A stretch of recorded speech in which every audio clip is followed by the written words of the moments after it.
بسم الله الرحمن الرحيم.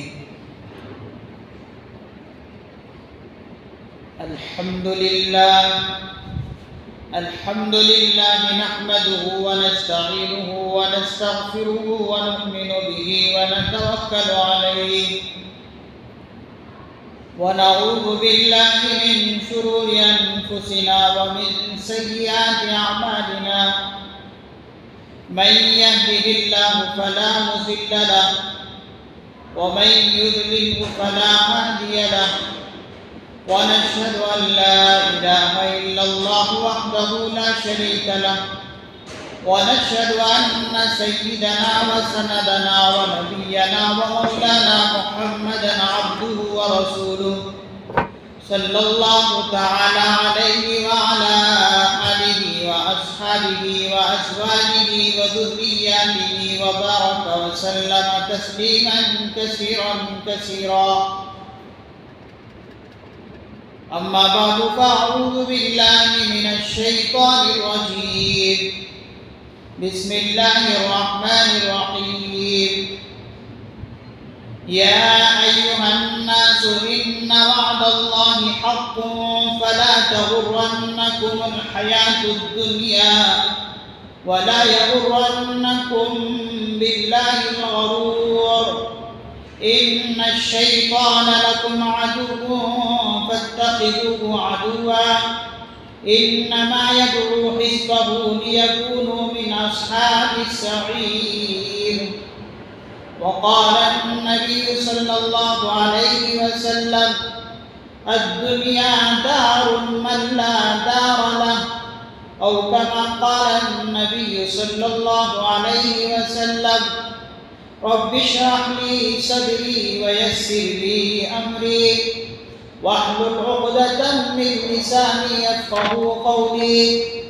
اللهم صل على سيدنا محمد وعلى آل سيدنا محمد وبارك وسلم. سبحان ربك رب العزة عما يصفون وسلام على المرسلين والحمد لله رب العالمين.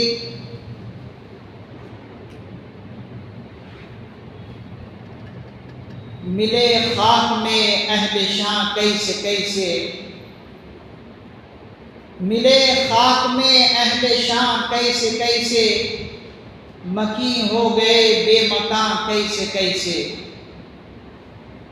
ملے خاک میں اہل شان کیسے مکین ہو گئے بے مکان کیسے ہوئے نامور بے نشان کیسے ہوئے نامور بے نشان کیسے زمین کھا گئی آسماں کیسے زمین کھا گئی آسماں کیسے. جگہ جی لگانے کی دنیا نہیں ہے، یہ عبرت کی جا ہے، تماشا نہیں ہے. اجل نے نہ کسرا ہی چھوڑا نہ دارا، اجل نے نہ کسرا ہی چھوڑا نہ دارا، اسی سے سکندر سا فتح بھی ہارا. اجل نے نہ کسرا ہی چھوڑا نہ دارا، اسی سے سکندر سا فاتح بھی ہارا. ہر ایک لے کے کیا نہ حسرت سدھارا، ہر ایک لے کے کیا نہ حسرت سدھارا. پڑا رہ گیا سب یوں ہی سب ٹھاٹ سارا. جگہ جی لگا دے کی دنیا نہیں ہے، یہ عبرت کی جا ہے، تماشا نہیں ہے. میرے نہایت واجب الاحترام قابل احترام دوستوں، بزرگوں، عزیز ساتھیوں، میں آج آپ حضرات کے سامنے دنیا کی بے حقیقت پر کچھ باتیں گزارشات کروں گا. اللہ تعالیٰ سے دعا ہے کہ اللہ تعالیٰ مجھے شرح صدر کے ساتھ صحیح بات اور سچی بات آپ تک پہنچانے کی توفیق نصیب فرمائے اور ہم سبوں کو اس پر عمل کرنے کی توفیق عطا فرمائے. میرے دوستوں اور بزرگوں، یہ جو دنیا ہے، یہ دنیا ایک دھوکے کا گھر ہے، یہ دنیا ایک دھوکے کا گھر ہے، لیکن اسی دنیا سے سفر کرتے ہوئے اپنی اصلی منزل تک ہمیں پہنچنا ہے۔ اسی دنیا سے سفر کرتے ہوئے ہمیں اصلی منزل تک پہنچنا ہے، اور وہ منزل آخرت کی منزل ہے۔ اب یہ دنیا ایسی ہے کہ اب انسان کے اوپر ہے، اب چاہے تو اس انسان کے لیے اس دنیا کو آخرت کے لیے کھیتی بنا لے، یا پھر دنیا کو ہی اصل مقصد سمجھ لے۔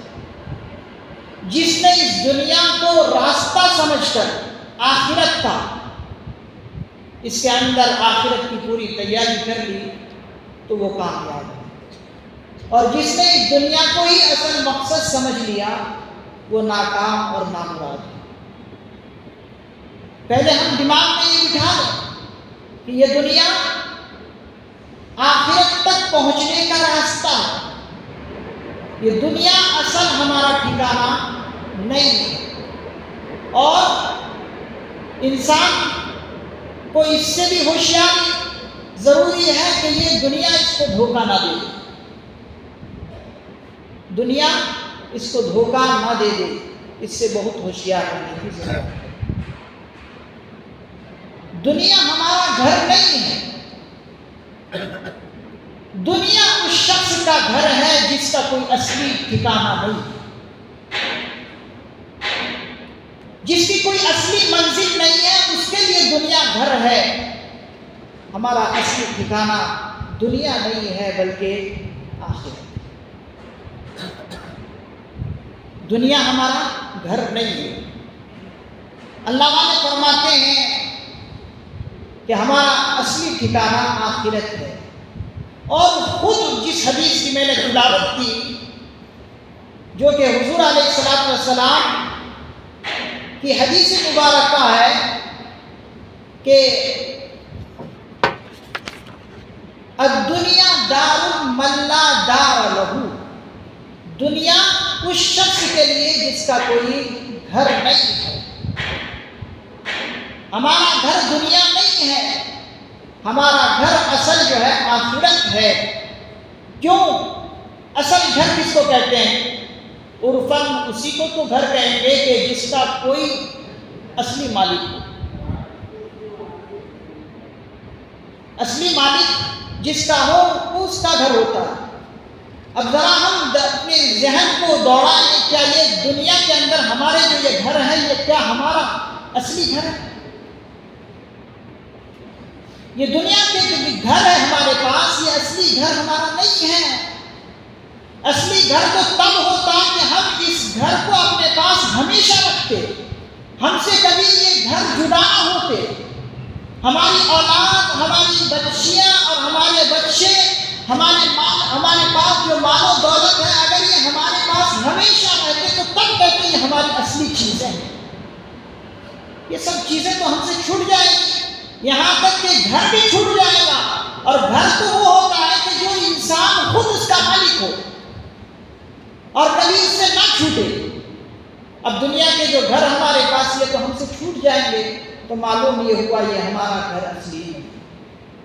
اصلی گھر ہمیں کہیں اور دیکھنا ہے، اور وہ آخرت کی منزل ہے۔ اصلی گھر وہ ہمارا۔ اسی لیے حضور علیہ السلام نے فرمایا کہ انسانوں دنیا سے دھوکہ نہ کھاؤ۔ دھوکہ کھانے والے بہت کھا رہے ہیں، شیطان دھوکہ دے رہا ہے۔ ان اللہ کو نہ ماننے والے یہ لوگ ہیں، یہ دھوکہ کھا رہے ہیں، شیطان سے دھوکہ دے رہے ہیں، ان کو سمجھا رہے ہیں شیطان کہ دیکھو تم جو کچھ کرنا چاہو یہی کر لو، یہی تمہارا ٹھکانہ ہے، یہی سب کچھ ہے، مرنے کے بعد کچھ نہیں ہے۔ یہ کون سکھا رہا ہے؟ شیطان سکھا رہا ہے بندوں کو، جس کی وجہ سے بے شمار بندے شیطان کے شکنجے میں آ رہے ہیں۔ شیطان بتا رہا ہے کہ موت کے بعد کوئی زندگی نہیں ہے، موت کے بعد کوئی حساب و کتاب نہیں ہے، موت کے بعد کسی کے پاس پیشی نہیں ہوگی۔ یہ شیطان پھنسا رہا ہے ان بندوں کو جو دنیا کی طرف لپکتے ہوئے جا رہے ہیں، جو دنیا کی طرف لپکتے ہوئے جا رہے ہیں، اس کو شیطان سکھا رہا ہے۔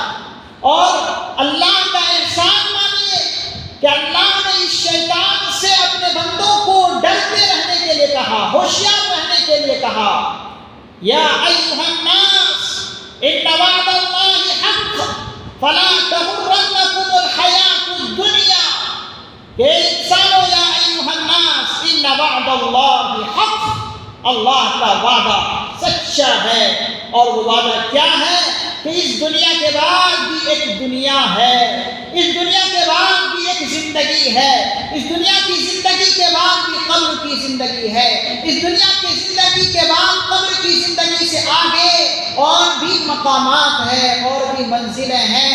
اللہ بندوں سے ہوشیار کرا، شیطان سے ہوشیار کرا رہا ہے، یا ایھا الناس ان وعد اللہ حق فلا تغرنکم الحیاۃ الدنیا، یہ دنیا کی زندگی تمہیں کہیں دھوکے میں نہ ڈال دے۔ ان الشیطان لکم عدو فاتخذوہ عدوا، یہ تمہارا دشمن ہے، اس کو دشمن ہی سمجھتے رہو۔ فاتخذوہ عدوا، ان الشیطان لکم عدو فاتخذوہ عدوا، اس کو دوست نہ سمجھو، اس کو دشمن سمجھو، اس لیے کہ یہ میرا بھی دشمن ہے اور یہ بے شمار بندوں کو پھنسانے کی کوشش کر رہا ہے۔ تم ان سے بچتے رہنا، اس لیے کہ یہ خود دوزخی ہے، دوسروں کو بھی دوزخی بنانے کے چکر میں ہے۔ ان الشیطان لکم عدو فاتخذوہ عدوا انما یدعو حزبہ لیکونوا من اصحاب السعیر، یہ اپنے گروہ والوں کو بلا رہا ہے کہ آ جاؤ جہنمیوں میں سے بن جاؤ۔ یہ خود جہنمی ہے، اوروں کو بھی جہنم میں لے جانے کی کوشش کر رہا ہے۔ تو اللہ نے اس آیت مبارکہ میں انسان کو ہوشیار رہنے کے لیے کہا کہ اس دھوکے میں اور اس چکر میں نہ آنا، کہیں تم دنیا میں دھوکے کھا جاؤ اور دھوکہ کھانے کے بعد پچھتاوا ہو جائے۔ میرے عزیزوں، بزرگوں اور دوستوں، اس دنیا کو برتنا ہے۔ انسان دنیا کو نہیں چھوڑ سکتا، دنیا کی چیزیں انسان کی ضروریات میں سے ہے، کھانا ہے، پینا ہے، اوڑھنا ہے، بچھونا ہے، یہ سب کچھ لینا ہے۔ اس کو لے کر ہی انسان جی سکتا ہے، اس کو چھوڑے بغیر جی نہیں سکتا۔ لیکن ان چیزوں کو برتنا ہے، استعمال کرنا ضرور ہے، لیکن ان چیزوں کے استعمال کے لیے پوری طرح منہمک ہو جانا، صبح و شام اسی کے پیچھے لگ جانا اور لگ کر اللہ سے غافل ہو جانا، اللہ کے احکامات کو توڑنا، اللہ کے احکامات کی کچھ پیروی نہ کرنا، بے پرواہ ہو کر زندگی گزارنا، یہ اللہ کو پسند ہے۔ دنیا کی چیزیں لو، دنیا کی چیزوں کو آخرت کا سامان بنا، دنیا کی چیزوں کو استعمال کر کے آخرت کی تیاری کرو۔ دولت ہے تو اس دولت کو آخرت کے لیے کماؤ، اس دولت کو خرچ ایسی جگہ کرو کہ آخرت تمہاری سنور جائے۔ شان اور شوکت اللہ نے دی ہے، اس شان اور شوکت کو غنیمت سمجھو اور آخرت اس کے ذریعے کماؤ۔ علم دیا ہے، علم کے ذریعے سے آخرت کماؤ۔ صحت دی ہے، صحت کے ذریعے سے اللہ کی ایسی عبادت کرو کہ اللہ تعالیٰ کو پسند آ جائے تمہاری عبادت۔ اللہ نے عقل سلیم عطا کی ہے، عقل سے اللہ کی عطا کی ہوئی کو غور و فکر کرو تاکہ اللہ کی پہچان ہو جائے، اللہ کی معرفت حاصل ہو جائے۔ تو دنیا کی ہر چیز سے اگر انسان چاہے تو آخرت کما سکتا ہے، آخرت کما سکتا ہے۔ دولت بھی کوئی اتنی بری چیز نہیں ہے، اگر انسان دولت کے ذریعے سے آخرت کو کمانا چاہے تو بہت کچھ بن سکتا ہے۔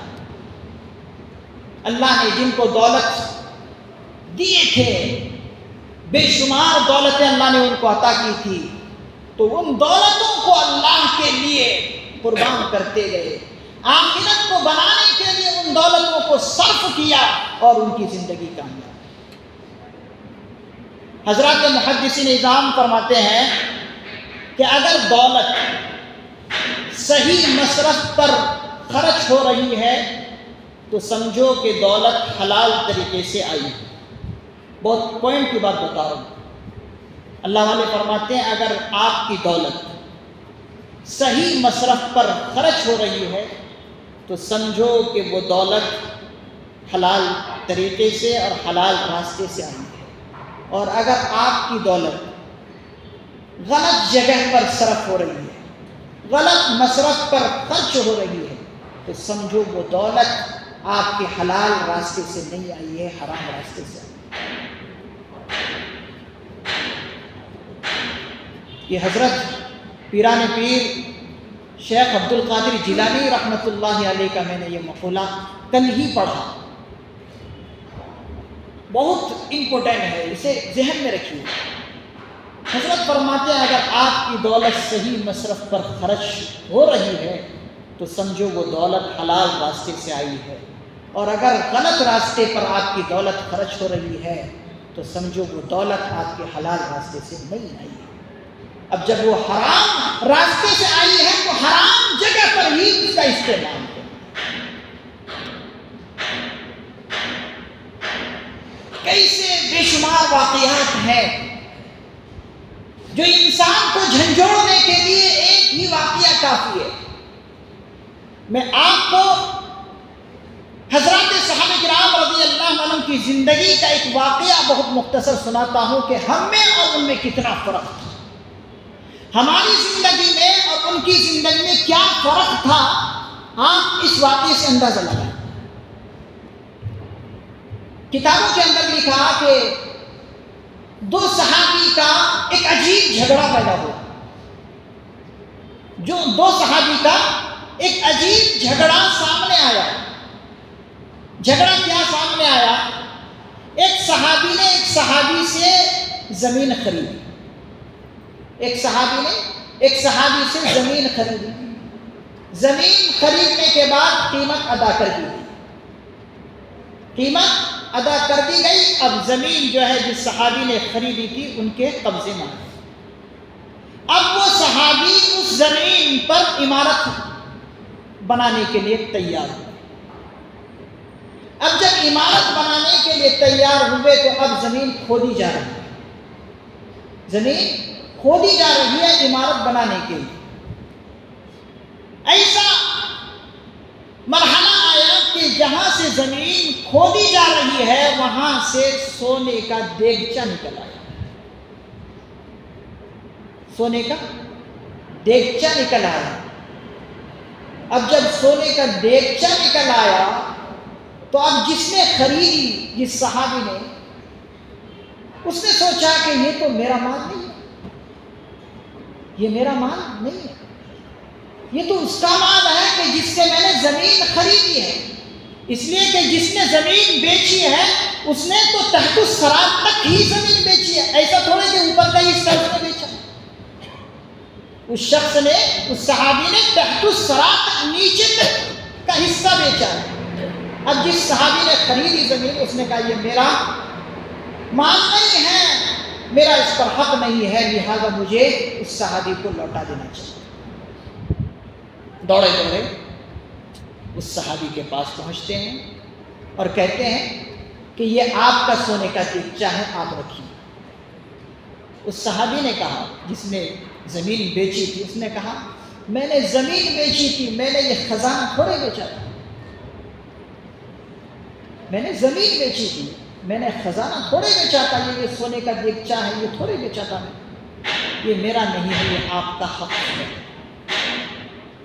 قربان جائیے ان صحابی کے ایمان پر کہ سونے کا دیگچہ مل رہا ہے اور جھگڑا کس بات میں ہو رہا ہے کہ یہ حق آپ کا ہے یہ میرا نہیں ہے، وہ کہنا میرا نہیں ہے یہ آپ کا حق ہے۔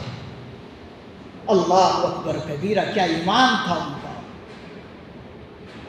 کہ سونے کا دیگچہ ملا ہے، سونے کے زیورات سے دیگ بھر کر ان کو سونے اور زیورات ملے ہیں، اور لڑائی اس بات پر ہو رہی کہ یہ میرا حق نہیں ہے یہ آپ کا ہے، وہ کہہ رہے میرا نہیں ہے آپ کا ہے۔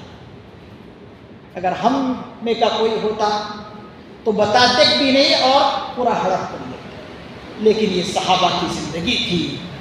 صحابہ کو دنیا سے کوئی لگاؤ تھا ہی نہیں، دنیا کو وہ استعمال کرتے تھے آخرت کمانے کے لیے، آخرت بننے کے لیے دنیا کو استعمال کرتے تھے، دنیا بننے کے لیے وہ کبھی دنیا کی طرف گئے۔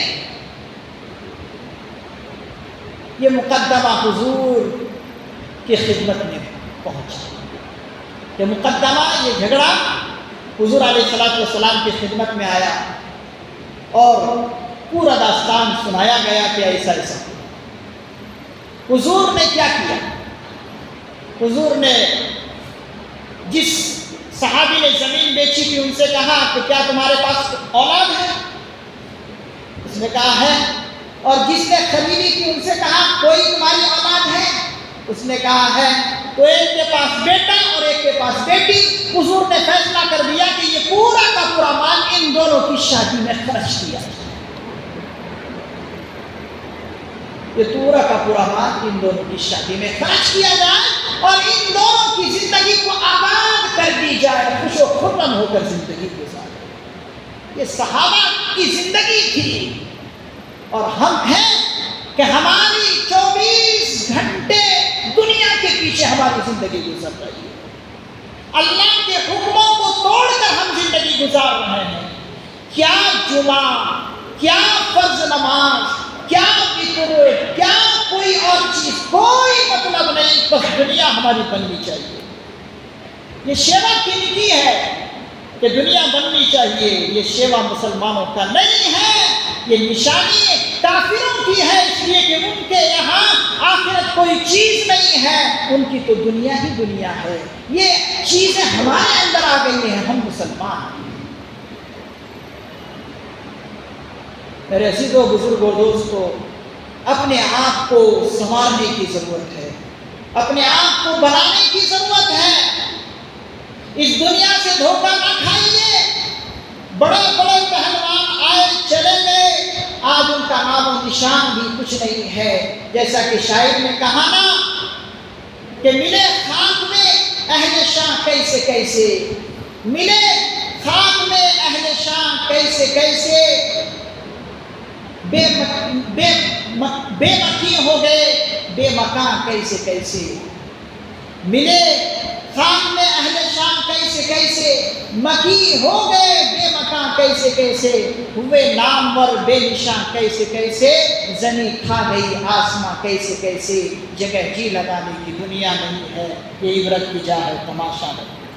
دنیا میں بڑے بڑے آئے، کسی نے انا ربکم الاعلیٰ کا دعویٰ کیا، فرعون نے انا ربکم الاعلیٰ کا دعویٰ کیا، نمرود آیا اس نے انا ربکم الاعلیٰ کا دعویٰ کیا، اس نے خلیل اللہ حضرت ابراہیم علیہ السلام سے پنگا لے لیا اور عذاب اور سزا دینے کے لیے میدان میں آیا، پریشان کیا ایک اللہ کے جلیل القدر پیغمبر کو اور دھمکی دی کہ تو میرا کیا بگاڑ سکتا ہے، اور جس خدا کو تو مانتا ہے وہ میرا کیا بگاڑ سکتا ہے۔ نعوذ باللہ من ذالک۔ نمرود نے کہا جا، اگر تجھے دم اور خم ہے تو لشکر بنا کر لا اور میرا کچھ بگاڑ کے دکھا، میرا کچھ بگاڑ کے دکھا۔ حضرت ابراہیم اللہ کے خلیل تھے، دوست تھے، اور انہوں نے اللہ کے سامنے ہاتھ اٹھائی اور اللہ سے عرض کیا کہ اللہ یہ آپ کا بندہ نمرود جسے دعویٰ ہے انا ربکم الاعلیٰ کا، کہتا ہے کہ میرا کوئی کچھ بگاڑ نہیں سکتا۔ اللہ نے حضرت ابراہیم علیہ السلام کی دعا سنی اور وحی کے ذریعے سے اطلاع دی کہ انہیں کہو ابراہیم وہ اپنے لاؤ لشکر اور خدم کو بلا لے، وہ اپنے لاؤ لشکر کو اور جو بھی ان کے خدم ہیں، جو بھی ان کے افواج فوجیں ہیں، بلا لو، ان کو اعلان کرو تیار ہو کر آ جائے۔ سارے کے سارے تیار ہو کر آ گئے۔ بس اللہ نے کیا کیا؟ اللہ نے بس ایک جانب سے مچھروں کا غول بھیجا، مچھروں کی فوج اللہ نے غول کے غول ایک جانب سے بھیجا اور سارے کے سارے سپاہیوں کے ناک میں جا کر ایک ایک مچھر جا کر گھس گیا۔ سارے کے سارے سپاہیوں کے ناک میں جا کر ایک ایک مچھر گھسا اور سب کو تہس نہس کر کے رکھ دیا۔ جیسے ہی اس نمرود نے دیکھا کہ غول کے غول مچھروں کے آ رہے ہیں اور سپاہیوں کو ہلاک و برباد کر رہے ہیں، فوراً جو ہے یہ اپنے محل میں جا کر گھس گیا، جا کر چھپنے لگا۔ اللہ کی طرف سے ایک لنگڑا مچھر اس کے ناک میں گھسایا اور وہ ایک لنگڑا مچھر، صحیح سالم بھی مچھر نہیں تھا، وہ لنگڑا مچھر تھا، اس کے ناک کے ذریعے سے دماغ میں جا کر گھسا اور جب دماغ میں جا کر گھسا تو اس کا دماغ ہی خراب ہو گیا۔ اب جو بھی اس کے پاس آ رہا ہے، نمرود کے پاس سلام کرنے کے بجائے چار جوتی مارتا ہے، چار جوتی مارتا ہے اور اس کا استقبال جوتیاں مار مار کے کر رہا ہے۔ جب تک اس کو جوتے نہیں پڑتے تب تک اس کو آرام نہیں ملتا، جوتے پڑتے تھے تب جا کر اسے آرام ملتا تھا۔ تو دیکھیے اللہ نے کیسے ان کا حشر اس طرح بھی کیا۔ آج جو یہ کہتے ہیں کہ مال و دولت میں ہمیں خوشی ہے، راحت ہے، سکون ہے، وہ سمجھے کہ یہ ان پر جوتیاں پڑ رہی ہیں۔ مال و دولت میں خوشیاں نہیں ہیں، سکون نہیں ہے، جو سمجھتے ہیں وہ غلط سمجھتے ہیں۔ میرے عزیزوں، بزرگوں، دوستوں، اپنے عقل کو صحیح جگہ پر استعمال کرو، اپنی عقل کو شریعت میں دخل اندازی نہ کرو، ہر چیز کو ہر شریعت کے مسئلے کو عقل سے سمجھنے کی کوشش نہ کرو۔ اگر عقل سے ہر مسئلے کو سمجھنے کی کوشش کرو گے تو پھر بہت برا ہوگا۔ شریعت کی کوئی چیز ہے، اس کا کھلواڑ نہ کیا جائے۔ تو اس دنیا سے انسان کو دھوکہ نہیں کھانا چاہیے۔ قرآن کریم نے جا بجا کہا، ایک موقع پر قرآن کریم نے کہا وَلَا تُعْجِبْكَ أَمْوَالُهُمْ وَأَوْلَادُهُمْ إِنَّمَا يُرِيدُ اللَّهُ لِيُعَذِّبَهُمْ بِهَا فِي الْحَيَاةِ الدُّنْيَا۔ اللہ کے پیغمبر صلی اللہ علیہ وسلم کو مخاطب کر کے اللہ تعالیٰ فرماتے ہیں کہ اے پیغمبر، ان کافروں کے مال و دولت پر تعجب نہ کیجیے۔ یہ جو ان کے پاس شہرت ہے، حکومت ہے، سلطنت ہے، اقتدار ہے، دن بدن آگے جا رہے ہیں، ان کے مال اور اولاد پر آپ تعجب نہ کیجیے۔ یہ مال اور اولاد ان کے عذاب ہی کے لیے ہے۔ لِيُعَذِّبَهُمْ بِهَا فِي الْحَيَاةِ الدُّنْيَا، یہ مال و دولت جو ہم نے ان کو دی ہے، اقتدار سونپا ہے اور کرسیاں دی ہے، یہ ان کے عذاب ملنے کی دلیل ہے۔ اسی لیے ان پر آپ تعجب نہ کھائیے۔ مسلمانوں کو یہاں پر پیغام دیا جا رہا ہے، اے امت مسلمہ، کفار کے ناز و نعمت کو دیکھ کر للچاؤ نہ۔ ان کی کوئی دنیا نہیں ہے، بس دنیا ان کی یہی ہے۔ آپ کی اور ہماری دنیا آخرت کی دنیا ہے۔ حضرت پیغمبر صلی اللہ علیہ وسلم نے حضرت عمر فاروق رضی اللہ عنہ کو اس موقع پر کہا تھا جب حضرت فاروق اعظم رضی اللہ اللہ عنہ نے حضور علیہ الصلوۃ والسلام کے گھر کو دیکھا کہ آپ سوئے ہوئے تھے اور سونے کی حالت میں چٹائی کی نشان آپ کی پیٹھ پر پڑ گئی تھی، نشانات چٹائی کے حصیر کے پیٹھ پر آ گئے تھے، تو فاروق اعظم نے کہا تھا کہ اللہ کے رسول صلی اللہ علیہ وسلم، ہم تو کیسر و کسریٰ کے بادشاہ کو دیکھ رہے ہیں کہ وہ محلوں میں رہ رہے ہیں، بنگلوں میں رہ رہے ہیں، ناز و نعمت میں پل رہے ہیں، آپ تو دونوں جہاں کے سردار ہیں، آپ کی وجہ سے کائنات سجائی گئی ہے، آپ پوری دنیا کے سردار ہیں، آپ کی وجہ سے ساری انسانیت کو زندگی ملی ہے، اور آپ کے پاس کچھ بھی سونے کے لیے نہیں ہے۔ آپ اللہ سے دعا کیجئے کہ اللہ آپ کو بھی یہ چیزیں نعمتیں عطا کر دے۔ حضور علیہ الصلوۃ والسلام نے عمر فاروق رضی اللہ عنہ سے کہا کہ عمر فاروق رضی اللہ عنہ، کیا ابھی تک تمہاری سوچ بدلی نہیں ہے؟ یہ چیزیں تو ان کو بہت جلد مل گئی ہیں اور ہمیں تو ابھی ملنا باقی ہے، ہمیں تو آخرت میں ایسی چیزیں ملیں گی جو کبھی وہم و گمان میں بھی نہیں۔ تو حاضرین گرامی، ہم اپنی زندگی کو بدلنے کی کوشش کریں، اپنی زندگی میں سدھار لائیں، ہم اپنی زندگی میں حضرات صحابہ کرام رضی اللہ عنہ کے کچھ نمونے داخل کرنے کی کوشش کریں۔ اگر ہم حضرات صحابہ کرام رضی اللہ عنہ کی زندگی کو اپنی زندگی میں داخل کرنے کی کوشش کریں گے تو جس طریقے سے اللہ نے اس بہترین جماعت کو کامیاب کر کے دکھایا پوری امت کے درمیان، انشاءاللہ امید ہے کہ اللہ تعالیٰ بھی ہمیں کامیاب کریں گے، اس لیے کہ اللہ اپنے ماننے والوں کو کبھی گھاٹے میں رہنے نہیں دیتے۔ دنیا خوب کمائیے، دنیا کے اندر کی چیزیں لینے کی کوشش کیجیے، لیکن دنیا کی چیزوں کو استعمال کرتے ہوئے آخرت بنانے کی کوشش کیجیے۔ آپ کی اگر کوئی اولاد پڑھ رہی ہے تو اس اولاد کی ایسی تربیت کیجیے کہ کل قیامت کے دن یہ اولاد آپ کے لیے ذریعہ نجات بنے۔